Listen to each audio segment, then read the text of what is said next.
नमस्कार, नेशन 24 में आपका स्वागत है। मैं नीरज।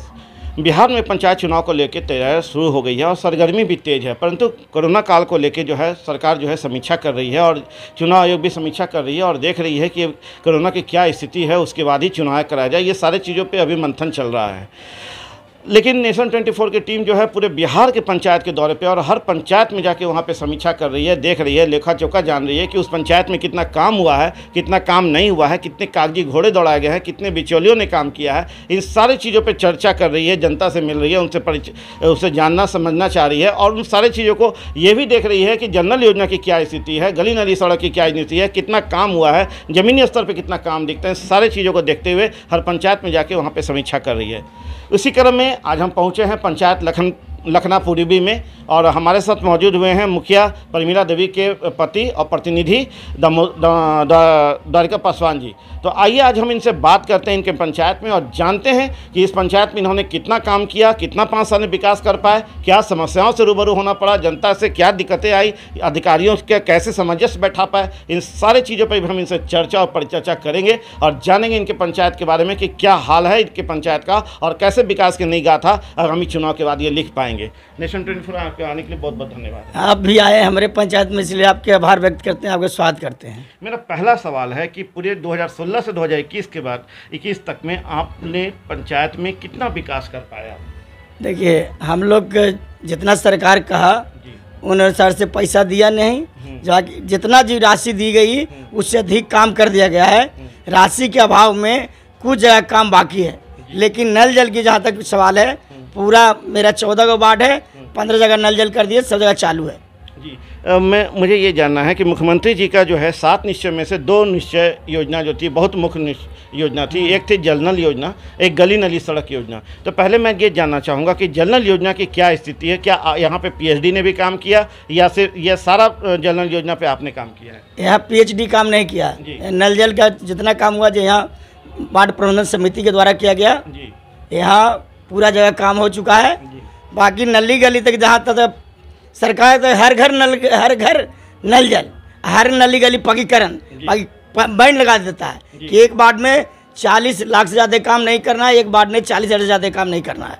मतलब एक और सरकार जो है कहती है कि आप विकास, पंचायत में विकास होगा तभी हमारा राज्य, हमारा पंचायत, हमारा देश जो है विकसित होगा और विकासशील कहलाएगा। दूसरी ओर उनका ही आदेश आप तक पहुंचता है गुप्त रूप से, जिसमें यह कहा जाता है कि आपको इतना ही विकास करना है, इससे ज़्यादा नहीं करना। क्या ये सही है? एकदम सही है। बोलना करना में अंतर है। यही तरह सरकार कहते हैं हर घर नल जल, हर गली नली गली पक्कीकरण, आई जगह बैंड भी लगा देता है। ये दोहरी नीति कहाँ से चलेगा? जी देखिए, ये एक मुखिया जी हैं, हमारे प्रतिनिधि हैं, जिन्होंने अभी बताया है कि दोहरी नीति सरकार की रहती है। एक और विकास की बातें करते हैं, पंचायत में जनता के सामने विकास की बातों को लेकर प्रस्तुत होते हैं, योजनाओं को लेकर प्रस्तुत होते हैं। दूसरी ओर इन्हें कहा जाता है कि आपको सिर्फ इतना ही काम करना है, इससे ज़्यादा काम नहीं करना है। मैं अपने चैनल के माध्यम से ये जनता तक इस बात को जो पहुँचाऊँगा और कहूँगा कि सरकार की दोहरी नीति नहीं होनी चाहिए। यदि हम विकास की बातें कर रहे हैं तो सिर्फ विकास की बातें होनी चाहिए, और यदि हम सिर्फ 40% काम की बात करते हैं तो सिर्फ 40% की काम करते हैं। और भी हम चंद सवाल करेंगे। देखिए, 2011 में एक लिस्ट हुआ था इंदिरा आवास, जो अभी प्रधानमंत्री आवासीय योजना हो गया है। तो मुझे ये जानकारी चाहिए कि जो लिस्ट आया था उस लिस्ट के तहत कितने लोगों को इंदिरा आवास, प्रधानमंत्री आवास योजना मिल गया और क्या आपने उसको जाँच किया था? क्या नहीं, जो लिस्ट 2011 के जनगणना अनुसार आया उन अनुसार सब लोग को इंदिरा आवास बन गया, जो मिलने लायक था। जो मिलने लायक नहीं था उनका नहीं मिला, बाकी अधिकतर के मिल गया। देखिए, मैं कई पंचायतों में गया हूँ, वहाँ अक्सर ये शिकायत मिला है कि बहुत वैसे लोग को भी आवास का पैसा आवंटन हो गया है, जो जैसे लोग जो हैं जिनको ज़रूरत नहीं था, और वैसे झुग्गी झोपड़ी को नहीं हो पाया जिनको एकदम अतिशीघ्र ज़रूरत था। आपकी स्थिति क्या रही है? देखिए, हम लोग के हाथ सरकार बांध दिया है जी। जो जनगणना में 2011 के था लिस्ट में नाम, उसी का इंदिरा आवास बनना था। जिनका इंदिरा आवास में नाम नहीं था, काहे ना उसका कच्चा मकान, एकदम फूस के मकान है, मट्टी की आवश्यकता भी था, लेकिन उसका नहीं बन पाया। आपको क्या लगता है यहाँ पे कहीं शिक्षक, मतलब सरकार की जो तरीका है ये कहीं ना कहीं थोड़ा सा दूसरे अलग ढंग का नहीं दिखता है? देखिए, एकदम तरीका गलत है। यहाँ स्थल पर हम लोग के जांच करके ना देखना चाहिए कि जो आप लोग बना के लिस्ट दीजिए जो बनना है, तो ऊपर से थोपा जाता है करूँ। हम लोग के कुछ नहीं करना, जो लिस्ट देगा सरकार, चिट्ठी देगा, उसी के अनुसार जाँच करना है और उसी को बनाना है। उसमें नया जोड़ने के नाम हम लोग के अधिकार नहीं था। एक आदमी का हम लोग नहीं जोड़ने का काम किया। चलिए, अब हम कुछ काम किए, बाकी जोड़ने का काम नहीं किया। चलिए अब हम बात करते हैं शौचालय की। आपको भी पता है कि स्वच्छ भारत के तहत जो है शौचालय का निर्माण हर घर होना है, क्योंकि जो बाहर में जो लोग शौचालय करने जाते हैं कहीं ना कहीं शर्मिंदगी का सामना करना पड़ता है और वातावरण भी दूषित होता है। तो आपके पंचायत में शौचालय की क्या स्थिति रही और क्या ODF हो गया है? शौचालय 50% बना, अभी 50% बाकी है। सब इस सरकार ने कागजी पर फाइनल सब कर देता है जी। आप स्थल पर जाइएगा तो इस तरह की मामला नहीं है जी। कोई काम इस सरकार ने, ये तो न्यूज चैनल बना है कि तो थोड़ा जगाने के काम कर रहे हैं, हर बात को जाहिर करने के काम के। तो जब तक पेपर था हर बात को जानकारी जनता तक नहीं जाता था, लेकिन आप लोग के माध्यम से हर बात को जाहिर करते हैं, इसलिए काम कुछ ज़्यादा होता है। इसलिए आपको पता है कि पात्र है कि आप हर जगह जाते हैं और उजागर करने का काम करते हैं, ऐसी होनी भी चाहिए। ODF हो गया है? ODF हो गया है। आपको पता है ना कि ODF तब होता है जब पूरी तरह से शौचालय का निर्माण हो जाता है। लेकिन वो सब हम लोग कहते नहीं ना करता है, वो जिसका बना शौचालय उसको पैसा दिया, नहीं बना नहीं दिया। बाकी नहीं ODF नियमता नहीं हुआ है, नियमता ODF नहीं हुआ है। अभी बहुत लोग शौचालय बाहर जाने पड़ता है, आज भी लोग बाहर जा रहे हैं, आज भी बाहर जाते हैं। हर गांव में गमरई नहीं, पूरे प्रखंड की बात करते हैं। कहीं ना कहीं BDO लेवल पे, कहीं ना कहीं प्रखंड लेवल पे जो है इसके लिए एक अवेयरनेस प्रोग्राम जरूर चलाना चाहिए कि इस तरह से लोग बाहर ना जाएं, शौचालय के लिए अपने घर का उपयोग करें। हम लोग तो कहते हैं कि शौचालय बने, होता है क्या शौचालय बनाता है पैसा में विलम्ब करता है, इसलिए बहुत सब बेचारा नहीं बना पाते हैं। अच्छा, आपको पता है कितना पैसा दिया जाता है? 12,000 रुपये एक शौचालय पर मिला है सब लोग के। और इंदिरा आवास के लिए? इंदिरा आवास 1,20,000 ऐसे मिलता है, 18,000 मिलता है अति के लिए, मनरेगा तो 12,000 मिलता है शौचालय के लिए, सब मिला जुला के 1.5 लाख रुपया मिलता है। चलिए, ये बातें मुखिया जी को स्पष्ट पता है, यानी कि इनके पास जानकारी है। अब हम बात करते हैं मनरेगा की, मनरेगा के तहत आपने कितना काम किया? मनरेगा का मट्टी का काम हुआ था जी, कुछ तालाब भी बना था, वो सब हो गया है, वो सब कोई दिक्कत नहीं। दूसरे नंबर अब हम आयुष्मान भारत कार्ड की बात करते हैं। अभी कोरोना काल के समय में आपको भी पता है कि कितनी ज़रूरत पड़ रही है लोगों को इलाज के लिए। तो सरकार के द्वारा माननीय प्रधानमंत्री द्वारा एक आयुष्मान कार्ड लाया गया था, जिसको स्मार्ट कार्ड भी कहते हैं, जिसके तहत 5 लाख तक जो है बीमारी में इलाज के लिए और जो भी है हॉस्पिटल जाने से लेकर सब कुछ के लिए, उसमें दवाई भी सारा शामिल है, देने की बात थी और कार्ड बनने की बात थी। तो आपके पंचायत में अभी तक कितना कार्ड बन पाया है? हमारा पंचायत में सिविल कार्ड बना, बाकी एक आदमी का भी स्वास्थ्य कार्ड नहीं मिला है। अच्छा, इस स्वास्थ्य कार्ड से अभी तक कोई फायदा नहीं हो रहा जी, बना लगी मिला नहीं। फायदा नहीं होने के पीछे का कुछ कारण होगा? स्वास्थ्य कार्ड मिलवे नहीं किया लोग के, खाली सिविल लगे बना, मिला है अभी तक नहीं। किसके पास जमा है हम लोग को जानकारी भी नहीं देता है। जल जीवन हरियाली पे कितना काम किया? जल जीवन हरियाली में काम पेड़ पौधा थोड़ा सा लगा है, ज़्यादा नहीं किया। ज़्यादा नहीं किया। अच्छा, हम बात करते हैं कि जो गली नली में जो पानी जो आप निकालते हैं, जो खराब वेस्ट पानी जिसको कहते हैं, जब वो बाहर क्यों निकलता है तो वो बाहर किधर क्यों निकालते हैं? क्या उसके लिए सोख्ता निर्माण हुआ या कोई तालाब में गया या कोई उसको बाहर कर दिया आप लोग?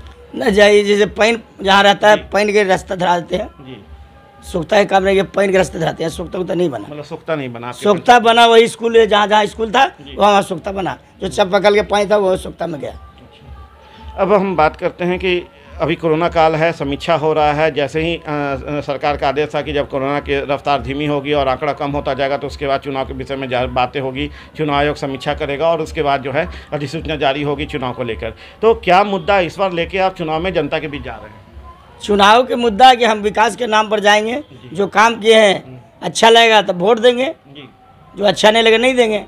हमारा कर्तव्य जो काम किया, जो जनता के समझ वो काम करेंगे। अधिकारियों के साथ कैसा सामंजस्य है आपका? अधिकारी आजकल मनमानी करते हैं, जनता के अब प्रतिनिधि के उतना महत्व नहीं देते हैं, कोई अधिकारी महत्व नहीं देते। मतलब आप सिरे रुष्ट हैं अधिकारियों से, चाहे वो BDO हो, चाहे वो CO हो, चाहे जेई हो, जो हो उच्च पदाधिकारी हो, चाहे जेई हो, चाहे कोई हो, कोई मनमानी कोई प्रतिनिधि के नहीं महत्व है।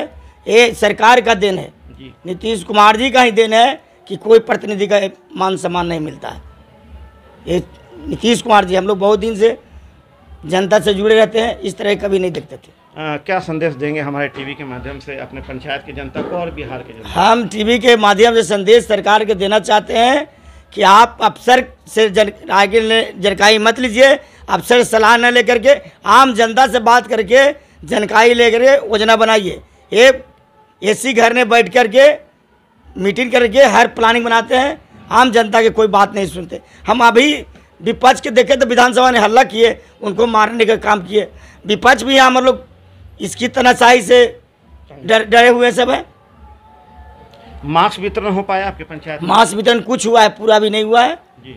मास्क जीविका से लेना है जी। पूरा नहीं हो रहा है। हर पंचायत में चाहिए 20,000 तक मिल रहा है, 5,000 10,000 8,000। अब बाहर से भी तो ले सकते हैं। हाँ लेवल लगे ऑर्डर हुआ है, आज आ रहे हैं मास्क लेके आओ। तो अभी आपने सुना द्वारका पासवान जी को, जो लखना पूर्वी पंचायत के मुखिया के प्रतिनिधि हैं। उन्होंने बड़ी बेबाक ढंग से हमसे बात की और हमारे चैनल के माध्यम से जनता के बीच और अधिकारियों और सरकार के बीच जो है अपनी बातों को रखा है। पंचायत में कितना काम हो पाया है, कितना काम नहीं हो पाया है, कितना विकास हो पाया है, इन सारी चीज़ों पर भी हमसे चर्चा और परिचर्चा किए हैं और बताए हैं। और कहीं ना कहीं अधिकारियों से रुष्ट चल रहे हैं। इनका कहना है कि अधिकारी एसी रूम पर बैठ के जो है सारा योजना बनाते हैं, सारा लेखा जोखा बनाते हैं, लेकिन कभी भी ज़मीनी स्तर पर आके पंचायत में, गांव में आके आम जनता से नहीं मिलते हैं, जनप्रतिनिधियों से नहीं मिलते हैं, मुखिया से नहीं मिलते हैं और इन सारे चीज़ों को बिना गौर किए ही ये जो है योजना बना देते हैं और हम लोग पे लाद देते हैं, जिसका खमियाजा हमको इस धरातल पर जब काम करने उतरते हैं तो हमको भुगतना पड़ता है। तो खैर ये तो सरकार की योजनाएं हैं और अधिकारियों का तरीके हैं जिस तरीक़ा से, और आप मुखिया हैं तो आपको इस ढंग से काम करने के लिए भी प्रेरित करना पड़ता है और कहीं ना कहीं उसको अंजाम तक पहुँचाना भी पड़ता है। इन सारे चीज़ों के साथ इन्होंने बहुत बेबाकी ढंग से हमसे बात की, हमें सारी बातों का लेखा जोखा दिया, अपने पंचायत में कितना काम कर पाया, कितना काम नहीं हो पाया,